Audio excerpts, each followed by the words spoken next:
Antonio Joaquín Antón sintió la vocación misionera desde bien pequeño y siempre tuvo claro que quería ayudar a los demás.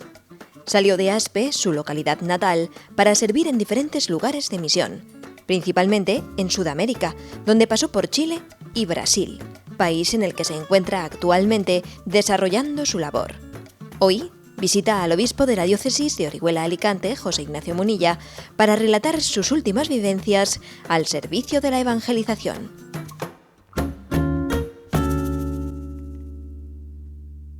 Antonio Joaquín, ¿eh? Sí. Antonio Joaquín Antón, si no me equivoco. Antón. Bueno, bienvenido a este despacho, a esta casa del obispo. La verdad es que te agradezco un montón que en esos días que tienes, ¿no?, para visitar a tu familia y a tu comunidad de origen y que viene un misionero a casa, la visita al obispo se agradece mucho, se agradece un montón y a veces yo pienso, pues si muchas personas conociesen la vida de la Iglesia como el obispo tiene el privilegio de conocerla, porque el obispo entra en muchos lugares, ¿no?, y ve muchas cosas que la gente no llega a ver, pues si conociese la vida de la Iglesia más en profundidad, pues igual pues tendríamos otro juicio de valor, ¿eh? Por eso he pensado que, pues mira, que nuestra visita, en vez de estar los dos a solas, pues que haya una cámara, que no te sientas invadido por ello, y que tu vida pues la pongas también al servicio de dar un testimonio, ¿eh? O sea, que eres de Aspe. Yo soy de Aspe, nacido en Aspe. De ese lugar en el que, por cierto, impresionante la experiencia de la devoción A la Virgen de las Nieves, la serranica es la que hace que hasta el día de hoy sigan fluyendo y fluyendo vocaciones para la vida consagrada, para tantas religiosas, para tantos sacerdotes que continúan, y en el seminario están entrando constantemente sacerdotes de Aspe. Me impresionó mucho, en esa visita, ¿no?, que hice a Aspe, la acogida que se le dio allí cuando bajaba, ¿no? Pues la Virgen, qué acogida impresionante, ¿no? Entonces, ¿eres hijo de esa experiencia? Soy hijo de esa experiencia. Desde niño fui a traer a la Virgen desde que tenía 2 años. Yo nací el día 16 de agosto, con 2 años, al año siguiente, el año par, ya fui a traer la Virgen a hombros de mis padres. Y hasta que me fui a la misión en Chile, en el año 90, nunca dejé de ir a traer la Virgen. Y ahora, últimamente, no puedo ir a traerla, pero sí que he podido ir a llevarla estos últimos años. Qué bueno. Bueno, a ver, ya has empezado a hablar un poco de tu vocación misionera, pero si quieres, para que seamos un poco ordenados, vayamos al principio. ¿Cómo surge tu vocación? ¿Tu vocación misionera, tu vocación...? Mi vocación misionera surge de mi familia, una familia cristiana. Mi abuela era la catequista, la que daba las catequesis en el barrio donde vivía, en el sur de Aspe. Y desde ahí estuve en el catecismo, era el primero en la clase de catecismo. Y ahí un día proyectaron una película, de alguna forma, había una película de un tal padre Damián de Beuster. Entonces yo viendo, como yo tenía 6 años, pero tuve un conocimiento más intuitivo que racional, de un niño de 6 años, que vi el acto de generosidad de aquel hombre, que vi la necesidad de atender a los leprosos y donde nadie podía ir, y sabiendo que si entraba no podía salir, dice, ellos necesitan, yo me quedo en la isla, yo bajo del barco, me meto en la isla y voy a atenderlo. Yo aquel acto de generosidad, intuitivamente yo dije, esa es la verdad, yo quiero ser eso. Y de hecho hice la primera comunión vestido de Padre Damián, con los 2 corazones. Madre mía. Luego enseguida ya con 12 años fui al seminario de Orihuela y estaba dentro del grupo misionero y recogíamos los sellos para mandarlos a las misiones, luego íbamos a ver a los ancianos. Desde siempre tuve esa inquietud, esa vocación de ser misionero, de estar dispuesto a ir a cualquier parte del mundo. Después nos trasladamos al seminario de Valencia, yo soy de la diócesis de Valencia, ordenaba allá, y el día de la ordenación, curiosamente, porque yo siempre entré en el camino neocatecumenal con 16 años, y apareció esa vocación, se concretizó un poco más como ser presbítero itinerante. Y estando en Valencia, el día de la ordenación, tuve una pequeña discusión con el entonces rector, don Juan Antonio Reig, gran amigo, gran hombre. Y decía, bueno, pero tú tienes que ordenarte de curita de la diócesis. Yo decía, no, yo tengo vocación de ser presbítero de la Iglesia Universal. Y ahí quedó así la discusión más o menos en tablas, los dos bien cabezones. y cuando fue el día de la ordenación viene Su Santidad Juan Pablo II y de momento en mitad de la homilía dice, y yo os ordeno no sacerdotes de la diócesis, sino presbíteros dispuestos a servir a la Iglesia de Dios en cualquier parte que os necesite. Yo empecé a llorar y dije, eso lo ha dicho Dios por mí, para mantener ese espíritu de vocación, de misión. De hecho, estuve 8 años en la diócesis, en Venta del Moro y en Utiel, sirviendo en las parroquias, y por fin partí para una misión maravillosa que fue fundar la iglesia, la Fundación Iglesia, en el norte de la ciudad de Santiago de Chile, cuando dejaba Pinochet el poder, empezaba la democracia, una situación de un país bastante deprimido por causa de las causas internas. Ahí fui con 2 familias, una con 10 hijos y otra con 6, en el suburbio de la ciudad, en el límite norte de la ciudad, y a crear una iglesia donde había una situación de familias destruidas, de muchísima pobreza, muchísima violencia. Ahí de poder crear con 2 hermanas misioneras, un seminarista que siempre estaba conmigo, que me acompañaba. Hacíamos un equipo misionero atendiendo a las capillas y durante 12 años tuve la alegría de poder anunciar el Evangelio y amar y llevar alegría y esperanza a una gente que eran fundamentalmente pobres en esperanza. Era el ver cómo las personas eran capaces de arriesgarse a contraer matrimonio, a formar un hogar, a sentirse amados. Y entonces ahí, después de 12 años, surgieron 12 comunidades, muchas vocaciones al sacerdocio, una vocación a la vida consagrada y sobre todo un montón de personas, de vidas, de matrimonios reconstituidos, una alegría inmensa. Y en ese itinerario tuyo, de Chile después fuiste a Mozambique. A Mozambique, madre mía. Mozambique fue una experiencia muy dura, muy difícil, pero muy bonita. La llevaré siempre en el alma. ¿Cuánto tiempo estuviste? Esto es muy poquito tiempo, solamente año y medio, por distintas circunstancias. Cuando llegó la revolución, establecieron la ley 24-20. Todos los blancos, 24 horas, tenían que salir del país con 20 kilos. Hay aquellos que se fueron, muchos deshicieron lo que habían, y hubo una persecución religiosa, es decir, los misioneros también, algunos tuvieron que salir, y estos que se quedaban, decían, bueno, pero ustedes no pueden ser religiosos, ustedes no pueden llevar hábito, no pueden tener capilla, tal. Después de Mozambique, la provincia, un cambio así de destino, me mandaron para Brasil. Estoy ya 15 años en el estado de San Pablo. Yo soy responsable del camino neocatecumenal en una zona grande, en 9 diócesis del interior del estado de San Pablo, que son unas ciudades más o menos pequeñas, no es el monstruo de San Pablo, y que son habitables y donde la violencia es menor, donde vivo en una ciudad que se llama Jundiaí, prácticamente no hay ninguna favela ya. Ese fenómeno de las favelas en Brasil también es un fenómeno curioso y terrible, que viene justo de la abolición de la esclavitud, curiosamente. Porque cuando aparece la abolición de la esclavitud, a los negros que vivían en las grandes haciendas del interior, dice, bueno, ustedes ahora son libres. Se pueden ir a su casa, dice, pero irme, ¿a dónde? No, que se vayan, pero la ropa la dejan que es mía. Entonces, no, en España no podemos dar idea lo que es el concepto de la palabra pobre. A cualquiera de nosotros nos dejan en calzoncillos en cualquier parte del mundo y nos sacamos las castañas del fuego. ¿Por qué? Porque tenemos conocimientos, porque tenemos contactos, porque soy ciudadano español, o tengo amigos y tengo conocidos, o soy un obispo de la Iglesia Católica, o soy un cura, y voy a cualquier iglesia, tengo un montón de cosas. Estas personas que han nacido en una hacienda, que no les han enseñado a leer ni a escribir, solamente a trabajar, que no tienen familiares, que no tienen contactos, que no tienen nada, momento los soltaron así y además eran negros que no se podían esconder. Dicen, pues a los negros no se puede contratar. Contrataron a inmigrantes que venían de Europa y hicieron lo que hicieron. Y los negros fueron a vivir a hacer barriadas por una chabola.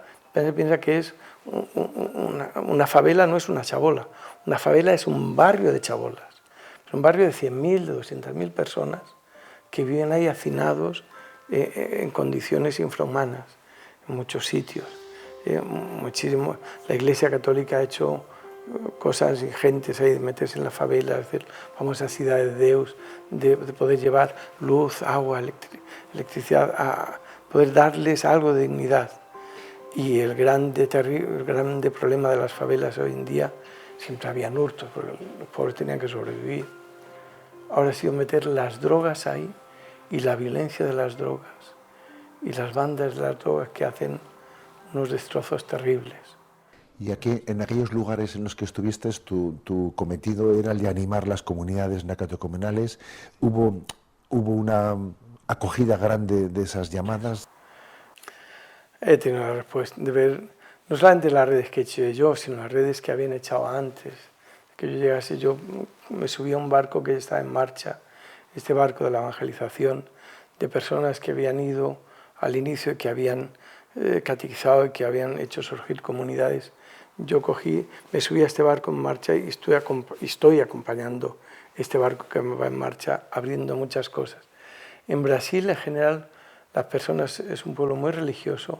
La zona de San Pablo hay mucho inmigrante italiano, fundamentalmente italiano, alemán más, fundamentalmente italiano. Entonces, eran personas religiosas. Al ser tan grande y tan extenso, y las distancias tan grandes, en muchas partes había habido muy poca evangelización, había habido más sacramentalización. De hecho, pero Dios actúa como le da la gana. Y para mí fue una sorpresa ver cómo he estado también evangelizando en zonas rurales de gente que ha nacido nómada, es decir, en la selva prácticamente, que vivían en pequeñas facendas. La fe se ha mantenido gracias al Santísimo Rosario. Fíjate, al Santísimo Rosario. Las familias, la fe la han mantenido en general sin sacerdote. Entonces la familia tenía una pequeña capillita con algún santito, con alguna cosa, y ahí se juntaban y rezaban el Santo Rosario. Y cuando se podía, pues si pasaba un sacerdote o llegaba cerca, recibían los sacramentos, o bautizaban a los niños, o se casaban. Entonces, esta fe que está muy poco fundamentada racionalmente, que cuando han emigrado a las grandes ciudades, los evangélicos han hecho fiesta porque no tienen argumentos, no han recibido formación, no han recibido catequesis, no han recibido predicación de los sacerdotes, porque no se llegaba a tantas partes. Entonces eso hace que el pueblo ahora sea menos católico. Ahora está llegando la secularización, como a todas partes, pero aún yo me he encontrado con un montón de gente, con un montón de jóvenes. Ahora hicimos, la última que hemos hecho así como gorda, ha sido un encuentro de jóvenes maravilloso en Foz do Iguazú, del medio Brasil para abajo. Nos encontramos las famosas cataratas de Foz do Iguazú, la película de la misión, y las misiones jesuíticas, y ver la historia que era de poner los pelos de punta lo que podían hacer estos padres jesuitas en medio de la agresividad de la selva. El ver todo esto para los jóvenes fue tan impactante, de ver este acto de generosidad. Y hoy en día para nosotros es una alegría el ver que se evangelizó y aún surgen grandes comunidades. Aquello que se sembró está dando frutos y frutos grandes. Para mí es una alegría ver cómo se mantiene la fe, cómo Dios está suscitando tantas cosas allá. Estoy muy contento de estar en la misión y muy contento también de poder venir aquí a mi pueblo, al sitio donde nací, que es este Alicante, encontrarme con el nuevo obispo, poder saludarlo y poder contarle a él y a todo el mundo que quiera saber que estoy muy agradecido a Dios de que me ha llamado desde niño a ser misionero, que me mantenga en la misión y que pueda gastar mi vida anunciando el Evangelio donde Dios quiera. Qué bueno. Se me ocurre hacerte una pregunta.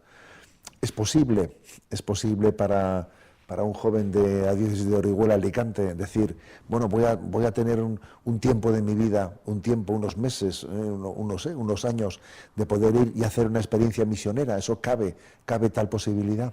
Claro que cabe tal posibilidad. Para mí, yo, estando recién ordenado, yo tenía un hermano sacerdote que estaba en Nicaragua. Entonces mis veranos yo me iba a la misión, porque yo tenía la misión en el corazón, el poder ir, poder anunciar el Evangelio, poder acompañar a tantas personas.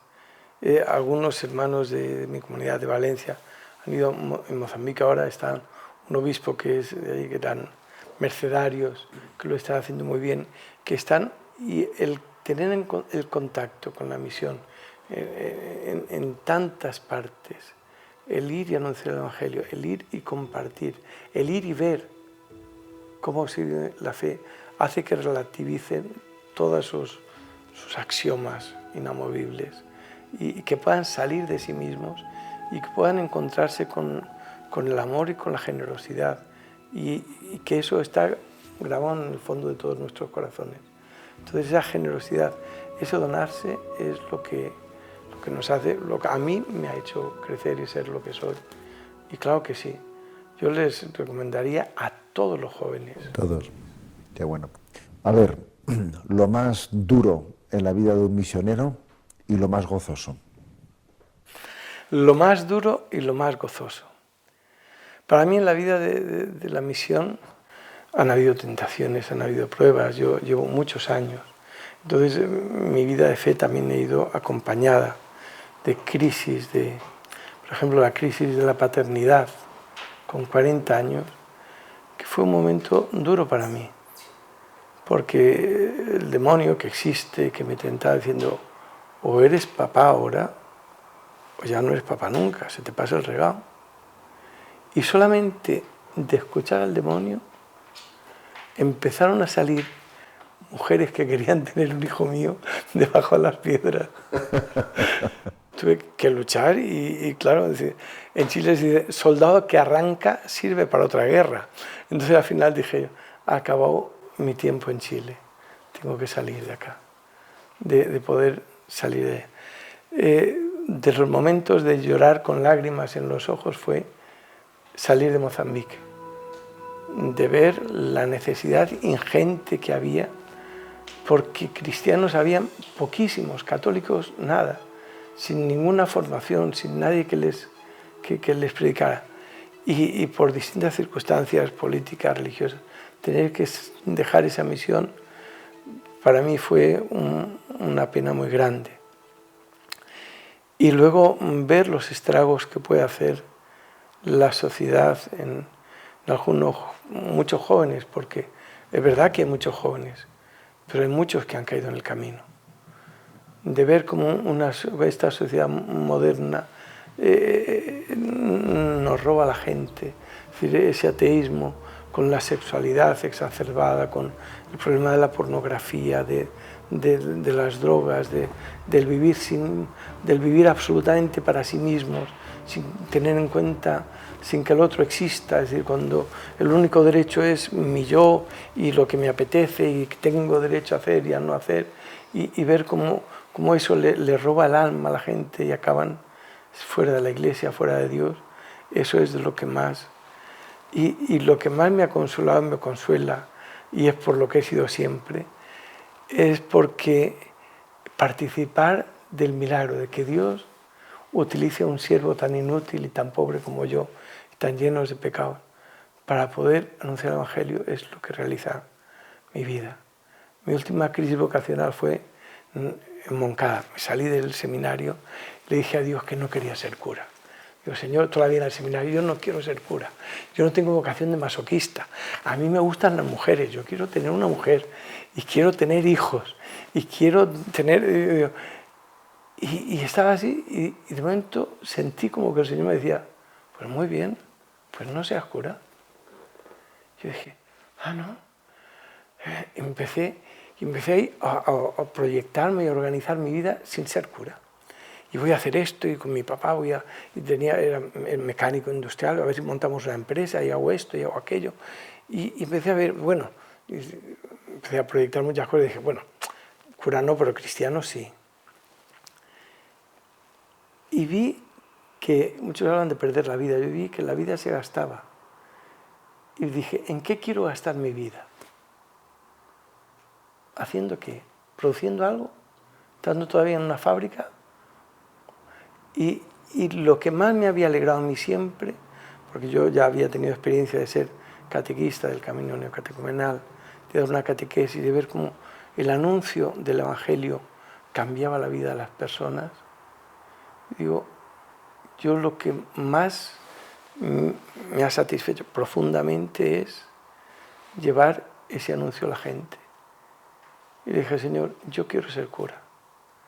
Y hasta el día de hoy, aquello que con 6 años me llevó después a los 12 al seminario y que me hace hoy ser misionero es el que lo que me realiza a mí, aunque sigo siendo tan egoísta y tan de todos los pecados que están ahí atacando constantemente, lo que me ayuda es la misión, el que el otro necesita de ti y te hace salir de ti mismo y donarte. Ese donarme, ese anunciar el Evangelio, ese poder ver cómo las personas cambian la vida. El otro día celebré 40 años de cura en Yundiaí.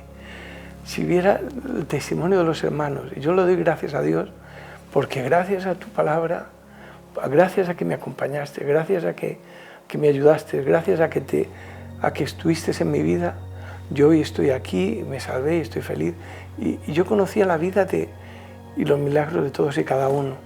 Fue de decir, sabiendo quién soy yo, Señor, he de darle gracias a Dios, de permitirme ser testigo de su obra, de que me use, soy ese siervo que estoy ahí, como un siervo, como un instrumento en las manos de Dios, y no quiero gastar mi vida en otra cosa que no sea anunciando el Evangelio.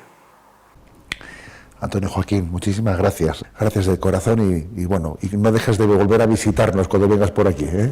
Siempre, a su disposición.